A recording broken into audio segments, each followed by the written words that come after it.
നമസ്കാരം. നമുക്കിന്ന് ഒരു അടപ്രഥമൻ ഉണ്ടാക്കാം. നമ്മൾ അടപ്രഥമൻ ഉണ്ടാക്കുന്നത് അതായത് നമ്മൾ അടി ഉണ്ടാക്കിയിട്ടാണ് വീട്ടിൽ തന്നെ നമുക്ക് വളരെ സിമ്പിളായിട്ട് തന്നെ അടി ഉണ്ടാക്കിയിട്ട് അടപ്രഥമൻ ഉണ്ടാക്കാം. അപ്പോൾ നമുക്ക് ആദ്യം അട എങ്ങനെയാണ് തയ്യാറാക്കുന്നത് നോക്കാം.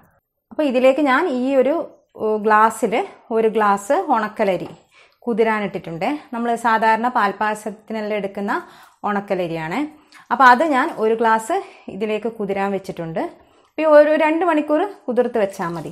ഈ അരി ഒന്ന് നമുക്ക് അരച്ചെടുക്കാം. അപ്പോൾ നമുക്ക് ഇങ്ങനെ അല്ലാതെ വേറെ നമുക്ക് അരിപ്പൊടി കൊണ്ട് ഇതുപോലെ ഉണ്ടാക്കാം. അതായത് നമ്മൾ ഇടിയപ്പത്തിന് എടുക്കുന്ന അരിപ്പൊടി ഉണ്ടല്ലോ, അപ്പോൾ അത് ഉപയോഗിച്ച് നമുക്ക് ഇതുപോലെ ഉണ്ടാക്കാം. അതായത് ഇതുപോലെ ഒരു ഗ്ലാസ്സിൽ അരിപ്പൊടി എടുക്കുക, കുറച്ച് ഉപ്പ് ചേർത്ത് കൊടുക്കുക, 1 ടീസ്പൂൺ നെയ്യും കൂടെ ചേർത്ത് കൊടുത്ത് നമ്മൾ ആവശ്യത്തിന് വെള്ളവും കൂടെ ചേർത്ത് ആവി കയറ്റി എടുത്താൽ മതി. അങ്ങനെയും ചെയ്യാം, ഇതുപോലെയും ചെയ്യാം. നമ്മൾ ഈ ഉണക്കലരി കുതിർത്ത് അരച്ചെടുത്ത് ഇതുപോലെ നമുക്ക് ചെയ്യാം. ഇപ്പം നല്ലപോലെ ഇത് കഴുകി വൃത്തിയാക്കി ഇനി നമുക്കിതൊന്ന് മിക്സിയുടെ ജാറിലേക്കൊന്ന് ഇട്ട് കൊടുക്കാം. ഇത് മിക്സിയുടെ ജാറിലേക്ക് ഇട്ട് കൊടുത്തു. വെള്ളം ആവശ്യത്തിന് നമുക്ക് ചേർത്ത് കൊടുക്കാം. ഇപ്പോൾ അരയ്ക്കുമ്പോൾ നമ്മൾ കുറച്ച് വെള്ളം ഒഴിച്ചു കൊടുത്തിട്ട് അരയ്ക്കണം. അപ്പോൾ ഇത് അരഞ്ഞ് കിട്ടിയിട്ടുണ്ട്. അപ്പോൾ ഈ ഒരു രീതിയിൽ വേണം നമ്മൾ അരച്ചെടുക്കാൻ. നമുക്കിനിപ്പോൾ നോക്കിയിട്ട് വേണമെങ്കിൽ ഇതിൽ കുറച്ചുകൂടെ വെള്ളം നമുക്ക് വേണമെങ്കിൽ ഇതിലേക്ക് ചേർത്ത് കൊടുക്കാം.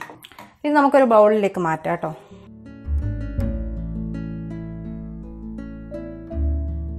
അപ്പോൾ ഇനി നമുക്കിതിലേക്ക് കുറച്ചുകൂടെ ഒന്ന് വെള്ളം ചേർത്ത് കൊടുക്കണം. അപ്പോൾ നമുക്ക് ഈ ജാറിൽ തന്നെ കുറച്ച് വെള്ളം ഒഴിച്ചു കൊടുക്കാം. എന്നിട്ട് നമുക്ക് അതൊന്ന് ഇതിലേക്കൊന്ന് ചേർത്ത് കൊടുക്കാം. അപ്പോൾ അതിൻ്റെ കൂടെ തന്നെ നമുക്ക് ഇതിലേക്ക് ചേർത്ത് കൊടുക്കണം കുറച്ച് ഉപ്പും കൂടെ ചേർത്ത് കൊടുക്കാം. ഒരു നുള്ളു ഉപ്പ് മതി. ഉപ്പ് ഇട്ട് കഴിഞ്ഞു. ഇനിയിപ്പോൾ നല്ലോണം ഇത് ഇളക്കണം.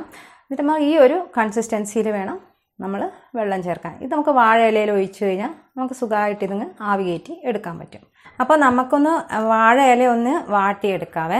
അപ്പോൾ ഈ വാഴ ഇല ഇങ്ങനെ വാട്ടുന്നതെന്ന് വെച്ചാൽ നമ്മളിപ്പോൾ ഇത് ഫോൾഡ് ചെയ്യുമ്പോൾ ഇത് പൊട്ടിപ്പോവാതിരിക്കാൻ വേണ്ടിയിട്ടാണ് ഈ വാഴ ഇല ഇങ്ങനെ വാട്ടിയെടുക്കുന്നത്. അപ്പോൾ നമ്മൾ ഇല വാട്ടിയെടുത്തു. ഇനി നമുക്കിതിൽ ഇലയിലേക്ക് ഇങ്ങനെ ഒന്ന് ഒഴിച്ചു കൊടുക്കാം. കുറേശ്ശെ ആയിട്ട് ഇതുപോലെ ഒന്ന് ഒഴിച്ചു കൊടുത്താൽ മതി. എന്നിട്ട് ഇലയുടെ ഈ 2 വശവും പിടിച്ചിട്ടേ ഇങ്ങനെ ഒന്ന് ചുഴറ്റി കൊടുത്താൽ മതി കേട്ടോ. ഇങ്ങനെ ഒന്ന് ചുഴറ്റി കൊടുത്താൽ മതി ഇങ്ങനെ. എന്നിട്ട് നമുക്ക് ഇതുപോലെ ഒന്ന് ഫോൾഡ് ചെയ്തെടുക്കാം. ഇതുപോലെ ഒന്നിങ്ങനെ ചെറുതായിട്ട് ഇങ്ങനെ ഒന്ന് നമുക്കൊന്ന് ഫോൾഡ് ചെയ്തെടുക്കാം. എന്നിട്ട് ആ ഫോൾഡ് ചെയ്ത ആ സമയം തന്നെ നമുക്കിത് സ്റ്റീമിലേക്ക് വെക്കാം. അപ്പോൾ നമുക്ക് ഇതുപോലെ ഓരോന്നും ഇതുപോലെ നമുക്ക് ചെയ്തെടുക്കാം കേട്ടോ. ഇതുപോലെ നമുക്ക് വെച്ചാൽ മതി. അപ്പോൾ നമ്മളിങ്ങനെ ഒഴിച്ചിട്ട് ഇതുപോലെ ഒന്ന് ചുഴറ്റി കൊടുക്കണം. അപ്പോൾ നമ്മൾ ഈ സ്പൂണ് കൊണ്ട് ഇങ്ങനെ ഉരച്ചു കൊടുക്കാമെന്ന് വിചാരിക്കരുത്. അപ്പോൾ ആ അടയുടെ ആ ഒരു ടെക്സ്ചർ നമുക്ക് കിട്ടത്തില്ല. അപ്പോൾ അതുകൊണ്ടാണ് നമ്മൾ ഇങ്ങനെ തന്നെ ചെയ്യണമെന്ന് ഞാൻ പറഞ്ഞത്. അപ്പോൾ നമുക്കിതെല്ലാം റെഡിയായി. ഞാനിപ്പോൾ സ്റ്റീം ചെയ്യാൻ അടച്ചു വെച്ചു. ഒരു 5 മിനിറ്റ് സമയം മതിയാകും ഇത് ഒന്ന് വെന്ത് കിട്ടാൻ. അപ്പോൾ ഇത് വെന്ത് കിട്ടിയതിന് ശേഷം നമുക്ക് 1 മണിക്കൂർ സമയം വെയിറ്റ് ചെയ്യാം. തണിഞ്ഞതിന് ശേഷം നമുക്ക് അട മാറ്റിയെടുക്കാം. അപ്പോൾ 1 മണിക്കൂർ ആയിട്ടുണ്ട്. അപ്പോൾ നമുക്ക് അടയൊന്ന് എടുത്ത് നോക്കാം.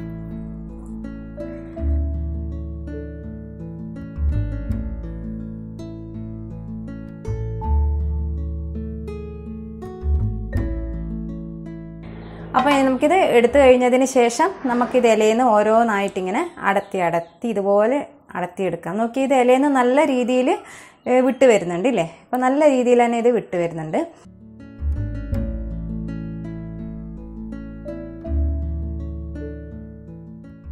ഇതെല്ലാം നമ്മൾ ഇളക്കിയെടുത്തു. ഇനി നമുക്ക് എന്ത് ചെയ്യണമെന്ന് വെച്ചാൽ ഇനി നമുക്കിതൊന്ന് മുറിച്ചെടുക്കണം. ഇതിപ്പോൾ നമുക്ക് ഓരോ ഷേപ്പിൽ വേണമെങ്കിൽ മുറിച്ചെടുക്കാം. വലിയ അടയാണ് വേണ്ടതെങ്കിൽ ആ ഷേപ്പിൽ മുറിക്കാം. അല്ലാതെ ചെറിയതായിട്ടാണ് വേണ്ടെങ്കിൽ നമുക്ക് നമ്മൾ ഇഷ്ടത്തിനനുസരിച്ചിട്ട് നമുക്കിത് മുറിച്ചെടുക്കാം. അപ്പോൾ ഇതൊന്ന് നമുക്ക് മുറിച്ചെടുക്കാം.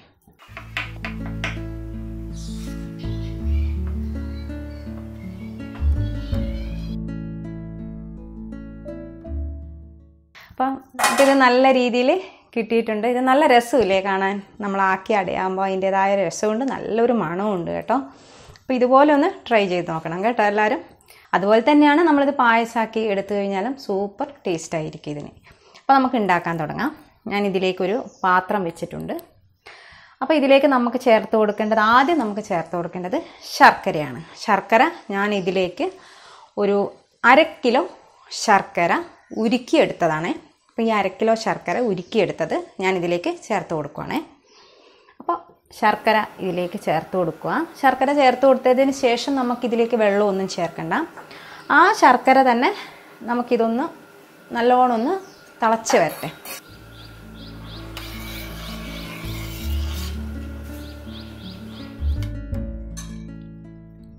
അപ്പോൾ ശർക്കര നല്ലപോലെ തിളച്ച് ഏതാണ്ടൊന്ന് കുറുകി വന്നിട്ടുണ്ട്.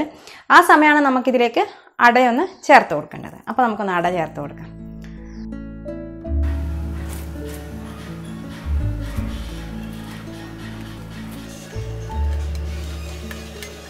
അപ്പോൾ നമ്മൾ അടയും കൂടെ ചേർത്തു. അടയും കൂടെ ചേർത്ത് കഴിഞ്ഞിട്ട് ഇത് നല്ല പോലെ ഒന്ന് ഇളക്കണം, ഇളക്കിക്കൊണ്ടേ ഇരിക്കണം കേട്ടോ. ഈ ശർക്കര അടി ഒന്ന് നന്നായിട്ട് യോജിച്ച് വരുന്നത് വരെ ഇതിനെ നല്ല പോലെ ഒന്ന് ഇളക്കണം കേട്ടോ.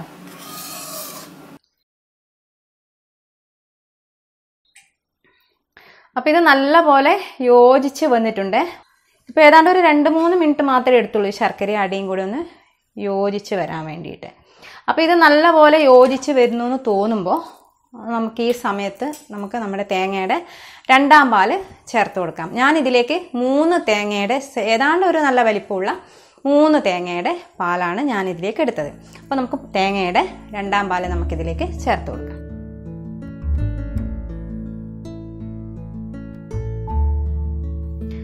അപ്പോൾ തേങ്ങയുടെ 2ാം പാല് ചേർത്തതിന് ശേഷം ഇത് നല്ല പോലെ ഒന്നിങ്ങനെ ഇളക്കി കൊടുക്കുക കേട്ടോ.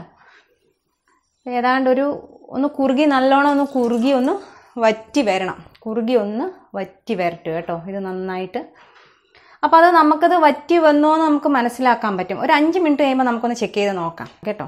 ഒരു 5 മിനിറ്റ് ഒന്ന് വേവട്ടെ. അപ്പോൾ ഇതിപ്പോൾ ഒരു 5 മിനിറ്റ് ആയിട്ടുണ്ട്. അപ്പോൾ ഇത് നമുക്കൊന്നിതൊന്ന് ചെക്ക് ചെയ്ത് നോക്കാം. നമുക്കിതെങ്ങനെ ചെക്ക് ചെയ്യാന്ന് വെച്ചാൽ നമുക്കൊരു നമ്മൾ ഈ തവിയിൽ തന്നെ ഈ അടയും ഇങ്ങനെ കോരിയെടുക്കുക. കോരിയെടുത്തിട്ട് നമ്മളിങ്ങനെ ഒന്ന് ഒഴിക്കണം ഇതിലേക്ക്. അപ്പോൾ ഒഴിക്കുമ്പോൾ അട മാറി നിൽക്കുന്നു, വെള്ളമൊക്കെ താഴേക്ക് ഇങ്ങനെ ഉറ്റി പോകുന്നു. അപ്പോൾ അതിൻ്റെ അർത്ഥം എന്ന് വെച്ചാൽ അടിയും പാലും കൂടെ നല്ല പാകമായിട്ട് വന്നിട്ടില്ല എന്നാണ്. അപ്പോൾ വീണ്ടും നമുക്കൊരു 10 മിനിറ്റ് ഇതുപോലെ ഒന്ന് ഇളക്കി കൊടുക്കാം. ഇളക്കി നല്ലപോലെ ഒന്ന് വെന്തൊന്ന് കുറുകി വരട്ടെ. അപ്പോൾ 10 മിനിറ്റ് ആയിട്ടുണ്ട്. ഇനി നമുക്കൊന്ന് നോക്കാവേ. അപ്പോൾ ഇപ്പോൾ ഒന്ന് എടുത്ത് നോക്കിയേ. അപ്പോൾ ഇപ്പോൾ നോക്കിയേ, ഇപ്പോൾ നമ്മൾ തവിയിൽ അടയെടുത്ത് നോക്കി ഇങ്ങനെ ഒഴിക്കുമ്പോൾ ആ പാലും അടയും കൂടെ ഒന്നിച്ചാണ് ഇതിലേക്ക് വീഴുന്നത്. അപ്പോൾ ഇതാണ് അട പാകമായി എന്നുള്ള ഒരു കറക്റ്റ് പാകം എന്ന് പറയുന്നത് ഇതാണ്.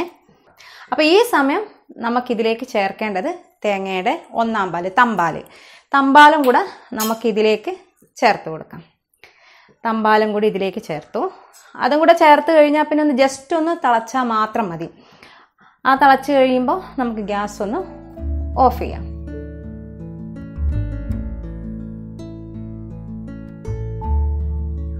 അപ്പോൾ ഇത് ചെറുതായിട്ടൊന്ന് തള വരുന്നുണ്ട്.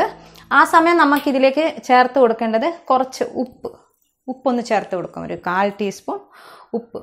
അപ്പോൾ നമുക്കിതിലേക്ക് ചേർത്ത് കൊടുക്കേണ്ടത് ഒരു 1/4 ടീസ്പൂൺ ഉപ്പാണ്. ഉപ്പ് ചേർത്ത് കൊടുത്തു. അതിൻ്റെ കൂടെ തന്നെ ഞാൻ ഇതിലേക്ക് ചേർക്കുന്നത് ചുക്കാണ്. അതിൻ്റെ കൂടെ തന്നെ ഞാൻ ഇതിലേക്ക് ചുക്ക് പൊടി ഒരു 1/4 ടീസ്പൂൺ ചേർത്ത് കൊടുക്കുകയാണേ. അപ്പോൾ ചുക്ക് പൊടി അല്ലെങ്കിൽ നമുക്ക് ഏലക്കാപ്പൊടി ചേർത്ത് കൊടുക്കാം, ചുക്ക് പൊടി ചേർത്ത് കൊടുക്കാം. നമുക്ക് ഇഷ്ടമുള്ളതിനനുസരിച്ചിട്ട് നമുക്ക് ചേർത്ത് കൊടുക്കാം. അപ്പോൾ ജസ്റ്റ് ഒന്ന് തിളച്ച് വരുന്നുണ്ട്. ആ സമയം നമുക്ക് ഗ്യാസ് ഒന്ന് ഓഫ് ചെയ്ത് കൊടുക്കാം.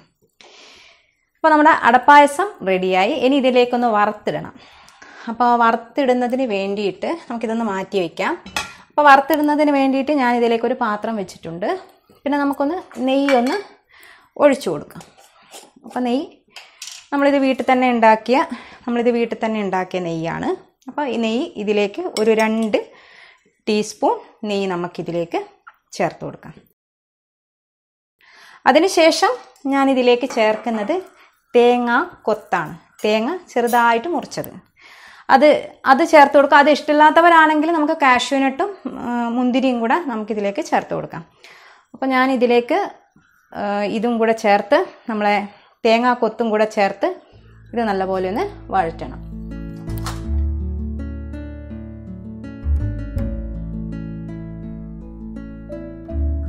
നല്ലപോലെ ഒന്ന് വറുത്തു. നല്ല ബ്രൗൺ കളറായിട്ടുണ്ട്. അത് നമുക്ക് ഈ പായസത്തിലേക്ക് ചേർത്ത് കൊടുക്കാം. ഇതൊന്ന് പായസത്തിലേക്ക് ചേർത്ത് കൊടുത്തു. അപ്പോൾ നമ്മളെ അടിപൊളിയായിട്ടുള്ള അടപ്രഥമൻ റെഡിയായി. അപ്പോൾ ഇങ്ങനെ അടയുണ്ടാക്കിയിട്ട് ഇപ്രാവശ്യത്തെ ഓണത്തിന് നമ്മൾ ഇതുപോലെ അടയുണ്ടാക്കിയിട്ട് അടപ്രഥമൻ എല്ലാവരും ഒന്ന് ട്രൈ ചെയ്ത് നോക്കുക കേട്ടോ.